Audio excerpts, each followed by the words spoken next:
आज का हमारा टॉपिक है नाड़ी। जैसे कि हमको पता है ये एक हठ योगा का कंसेप्ट है नाड़ी। अ, हठ योगा के अकॉर्डिंग हमारी बॉडी में नाड़ियाँ होती है 72,000। 72,000 नाड़ियाँ हमारी बॉडी में टोटल है।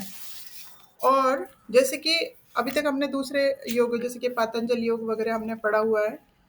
हठ योगा के अकॉर्डिंग जैसे पातंजल योग में बताया गया, महर्षि पतंजलि का जो योग सूत्र है उसके अकॉर्डिंग हमको मोक्ष, हर जो फिलोसफीज आपने पढ़े हुए होंगे पहले के सेमेस्टर्स में, हर दर्शन हमको बताता है कि हमको मोक्ष की प्राप्ति हमारे लिए एक अल्टीमेट हमारा मनुष्य का गोल होना चाहिए।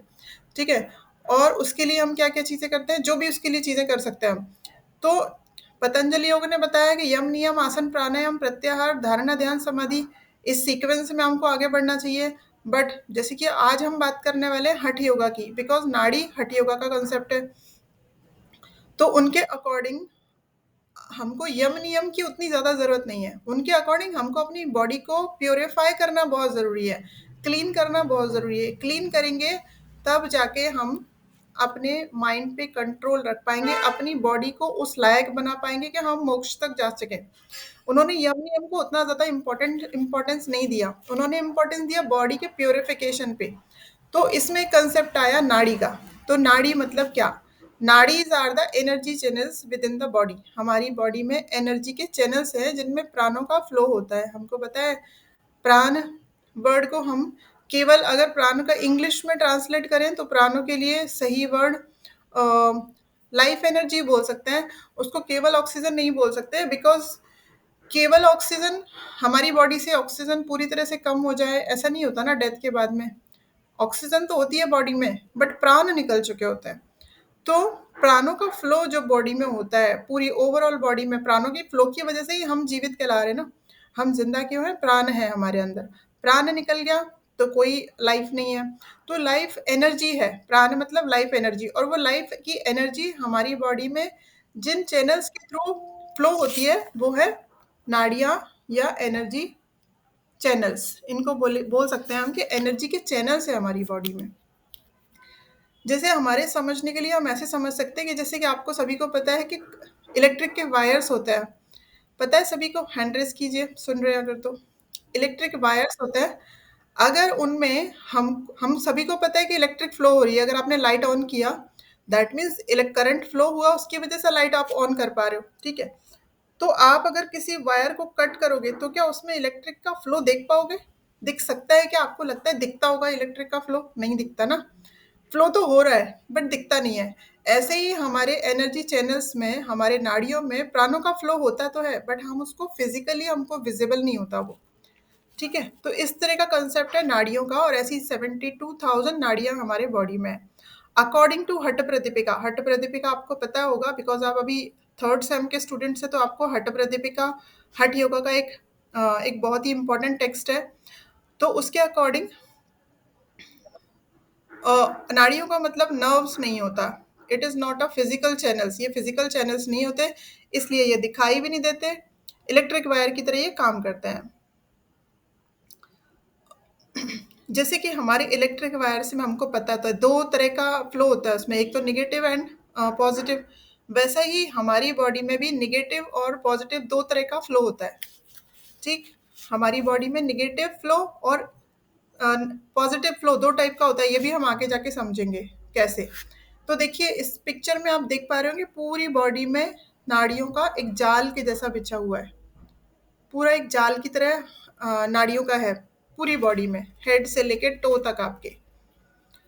और नाड़ी वन वर्ड जो है वो बना है नाद से। नाद मतलब होता है एक हॉलो, एक खाली जगह जिसमें साउंड के वाइब्रेशंस होते हैं। वैसे ही इसमें ये खाली हॉलो प्लेस है जिसके अंदर से प्राणों का फ्लो होता है। डक्ट्स होते हैं, चैनल्स होते हैं जिनके अंदर से प्राणों का फ्लो होता है। अब जैसे कि हमने बात की निगेटिव एंड पॉजिटिव फोर्स की, तो जैसे कि इलेक्ट्रिक के वायर में निगेटिव और पॉजिटिव फोर्स होता है, वैसे ही हमारी बॉडी में जो 72,000 नाड़ियां हैं उनमें से हाफ में पॉजिटिव फ्लो और हाफ में निगेटिव फ्लो होता है। आगे उसके कंसेप्ट को और थोड़ा क्लियर करेंगे। ठीक है। अब बात आई कि 72,000 नाड़ियां हैं, तो इसमें से जो मेन 3 हैं उनके बारे में बात करेंगे पहले।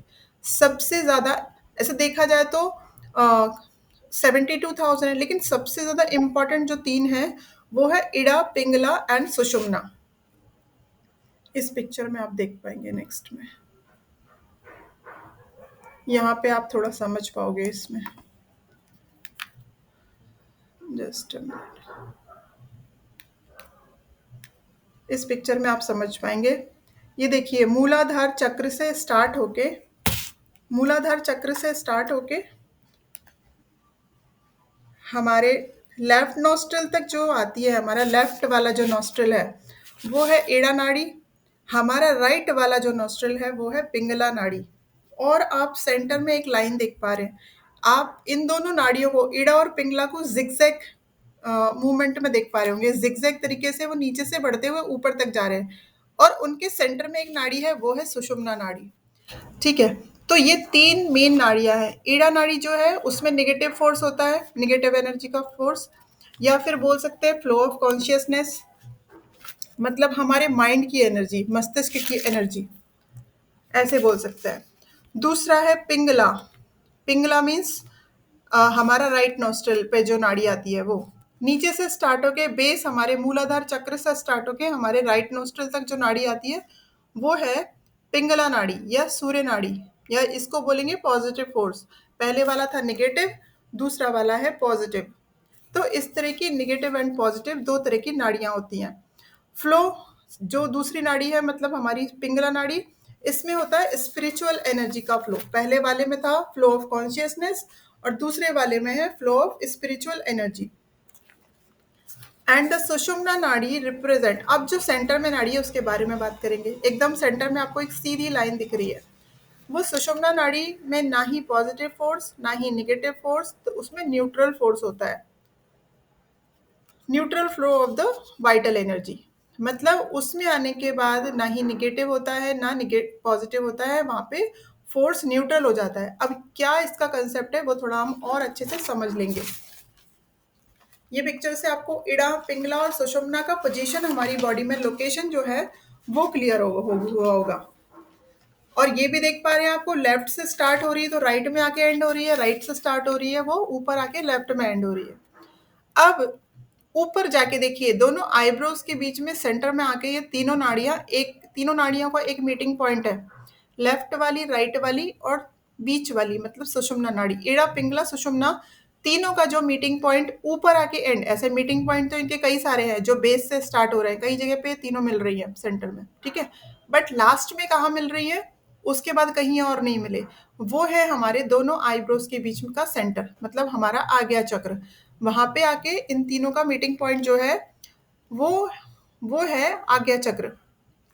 तो the union between these 3 flows occurs in the आज्ञा चक्र एट द आईब्रो सेंटर, मतलब यहाँ आके, इसके पहले पहले जहां जहां मिले होते हैं वहां पे एक एक चक्र होता है, ठीक है।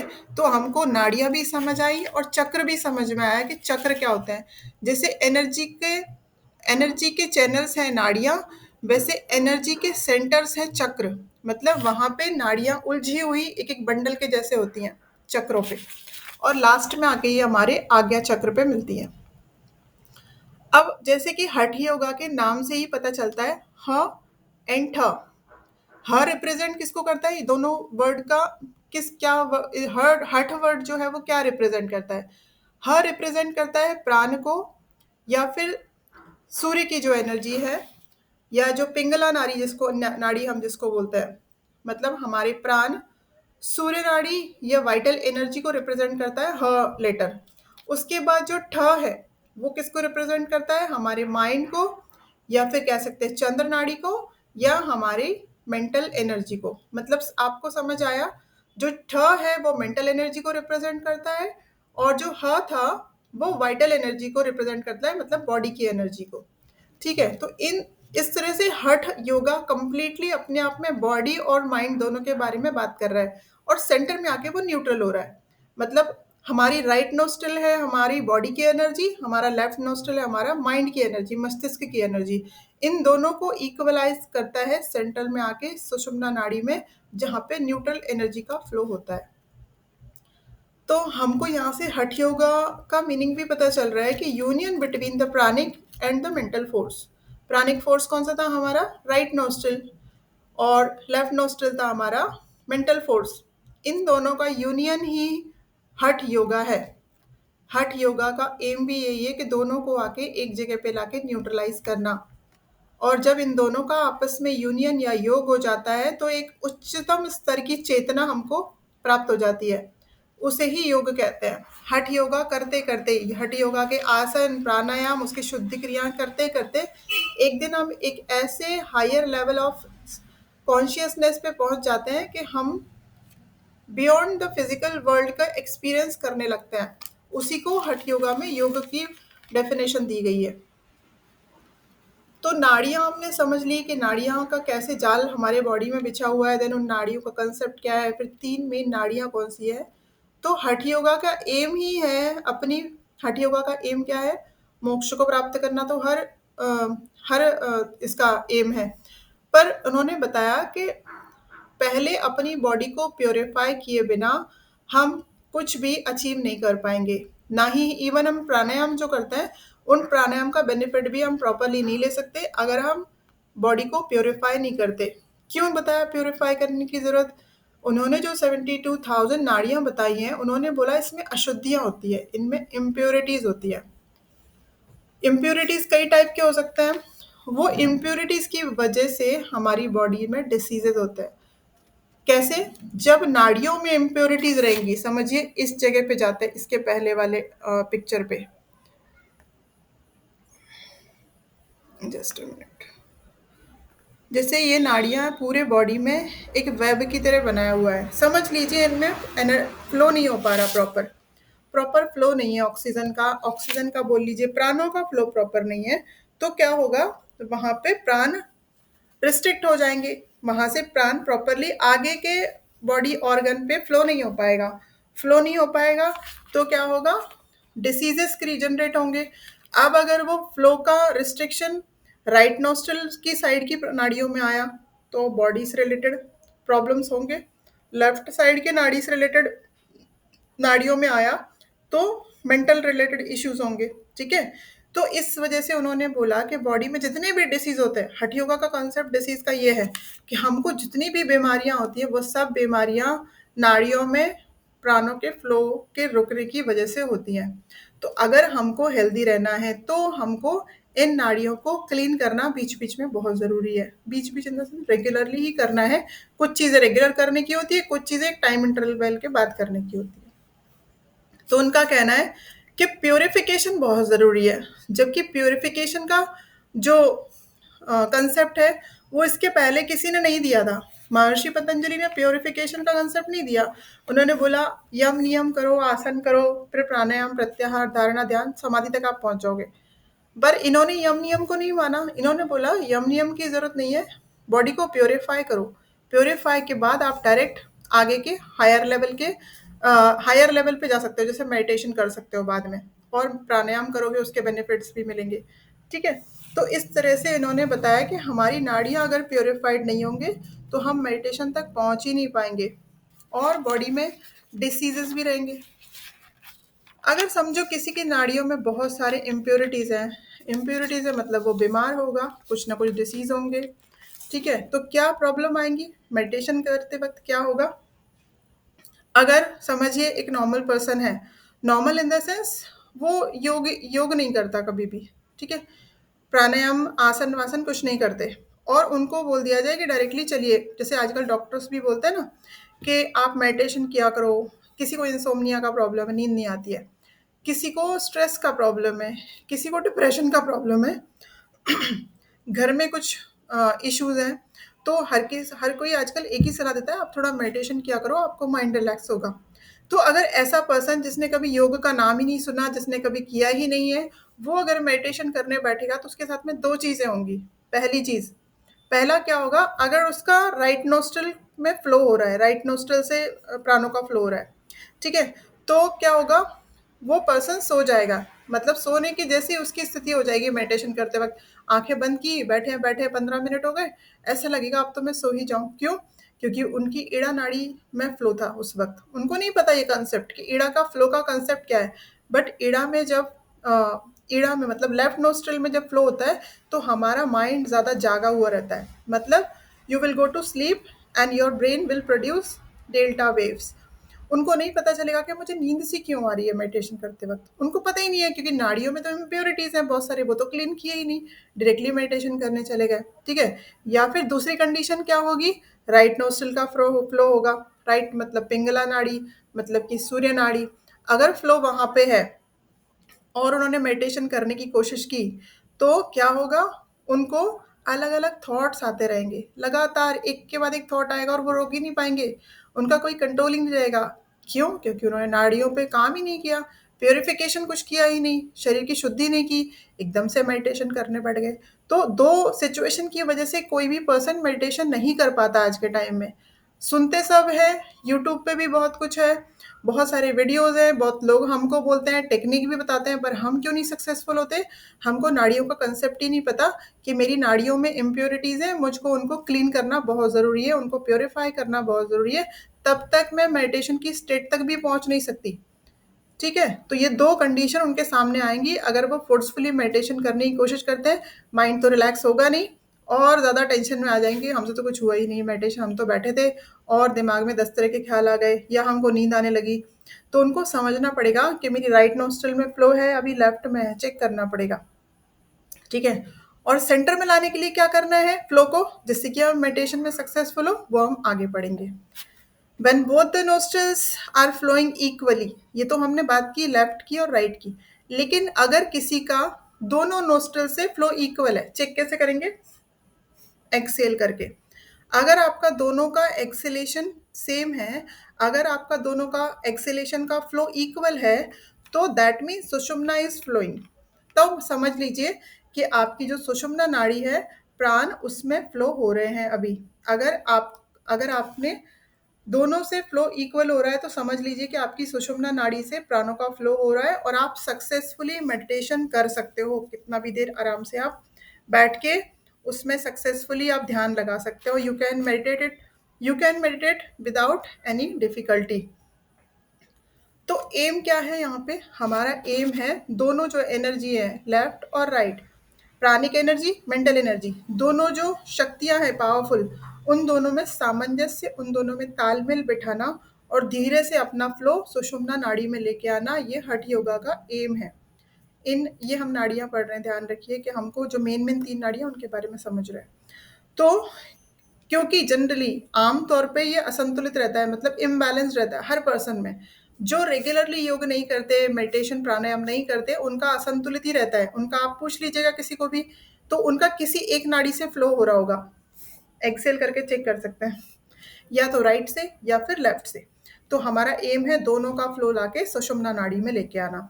इसके लिए क्या करना पड़ेगा, ऐसी तो नहीं हो जाएगा सुषुम्ना में फ्लो, उसके लिए अपने सारे नाड़ियों को प्योरीफाई करना पड़ेगा।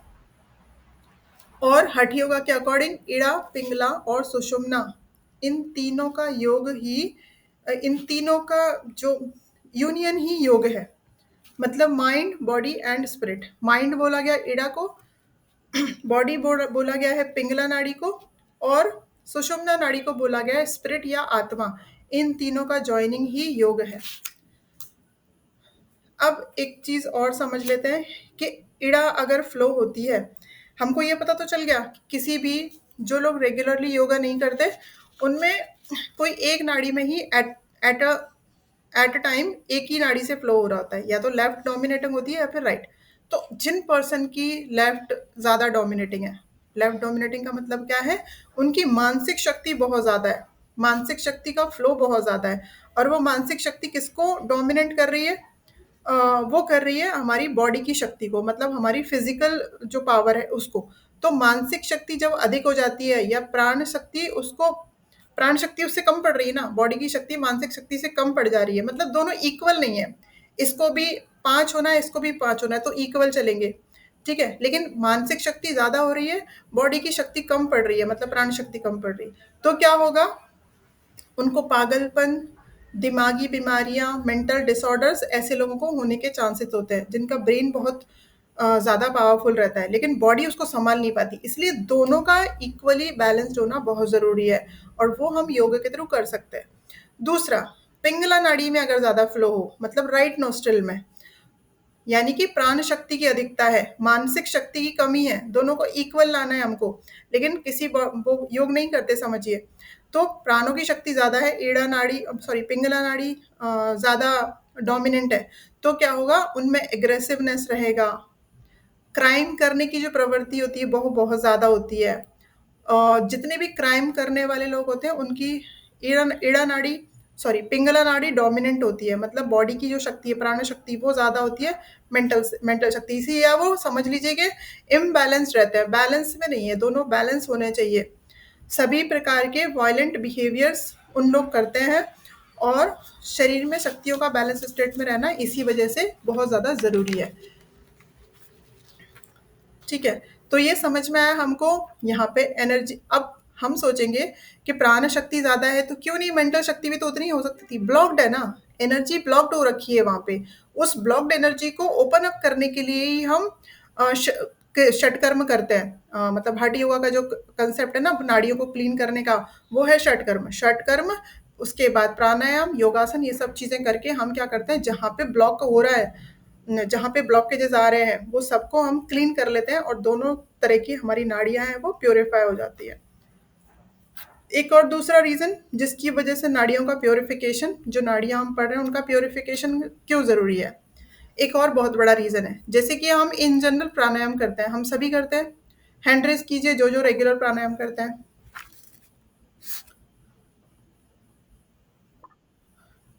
जो जो रेगुलरली करते हैं प्राणायाम। एक ही जन, एक ही जन करते हैं प्राणायाम,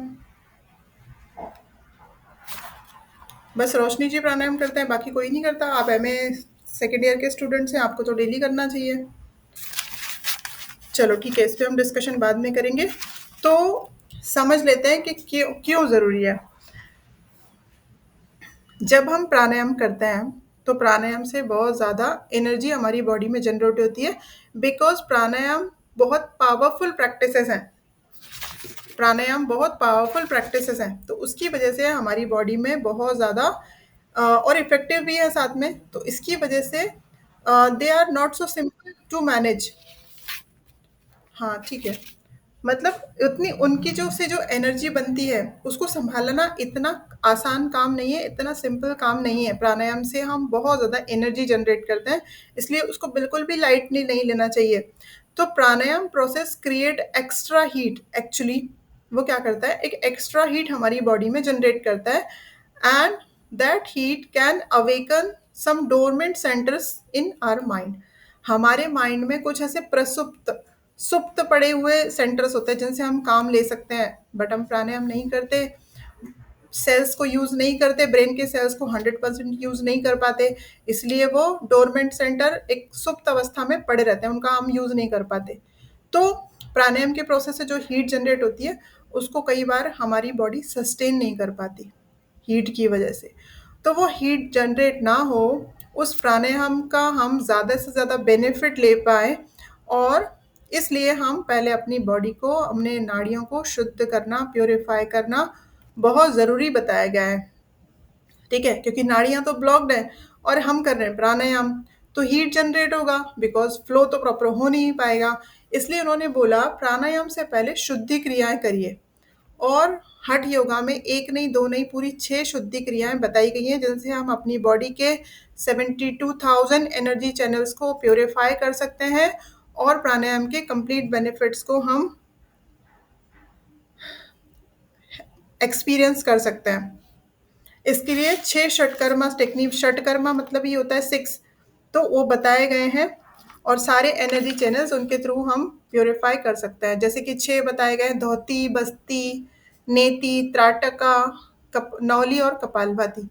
इनमें से जो सबसे ज़्यादा पॉपुलर, जो सभी लोग रेगुलरली करते हैं, वो है कपालभाति, जिसको हम रेगुलरली, जो भी योगा करते होंगे वो सभी लोग कपालभाति तो करते हैं, हालांकि उनको ये नहीं पता है किसी किसी को कि कपालभाति प्राणायाम नहीं है, कपालभाति एक शुद्धि क्रिया है जिससे हम पहले अपनी बॉडी को प्योरीफाई करते हैं और देन बाद में हम अपनी बॉडी को प्राणायाम करके उसको बैलेंस करता है। मतलब हम शुद्धि क्रिया करेंगे, तब प्राणायाम करेंगे तो हमारे लिए बेनिफिशियल भी ज़्यादा रहेगा ना। तो कपालभाति एक ऐसी शुद्धि क्रिया है जो जनरली हम सभी करते ही हैं। तो इस तरह की 6 शुद्धि क्रियाएँ इन नाड़ियों के लिए बताई गई हैं। और इसके अलावा जैसे कि बताया गया है 72,000 एनर्जी चैनल्स बताए गए थे। उनमें से ये 10 को मेन बताया गया है, जिनको कहाँ से उनका ओपनिंग बताया गया है। ओपनिंग के कहाँ पे है। पहली जो सुषुम्ना है सेंटर में है, वो है हमारे हेलो, अब वॉइस क्लियर है? हाँ, तो जो स्टूडेंट काफ़ी कम होते जा रहे हैं बीच में। ठीक है, चलिए। तो 10 को मेन बताया गया है, ये पीपीटी में आप लोग को शेयर कर दूँगी, तो आप नोट डाउन कर सकते हैं। इसमें इन 10 के अलावा और भी कुछ मेन है, इनको नोट डाउन कर लीजिएगा एग्ज़ाम पॉइंट ऑफ व्यू से कि 72,000 में से इतनों को मेन बताया गया है और इनका कनेक्शन हमारे डिफरेंट बॉडी पार्ट्स और डिफरेंट बॉडी ऑर्गन के साथ में बताया गया है। और ये पंच प्राण का कंसेप्ट भी यहाँ इसलिए बताया गया है क्योंकि जो नाड़ियाँ हम पढ़ रहे हैं उन नाड़ियों में जो प्राण फ्लो होते हैं वो 5 टाइप के होते हैं। उनकी लोकेशन के अकॉर्डिंग उनको 5 नाम दिए गए हैं: प्राण, अपान, समान, उदान, व्यान। ये आपको ऑलरेडी पता होगा, बट आप इसको इसलिए बताया इस पीपीटी में जिससे कि आपको जब नाड़ी का अगर क्वेश्चन आ जाए, ज़्यादा मार्क्स का है, तो अपने पास लिखने के लिए उससे रिलेटेड मटेरियल होना चाहिए। तो आप इसमें पंच प्राण के जो कंसेप्ट है उसको रिलेट कर सकते हो। Just a minute.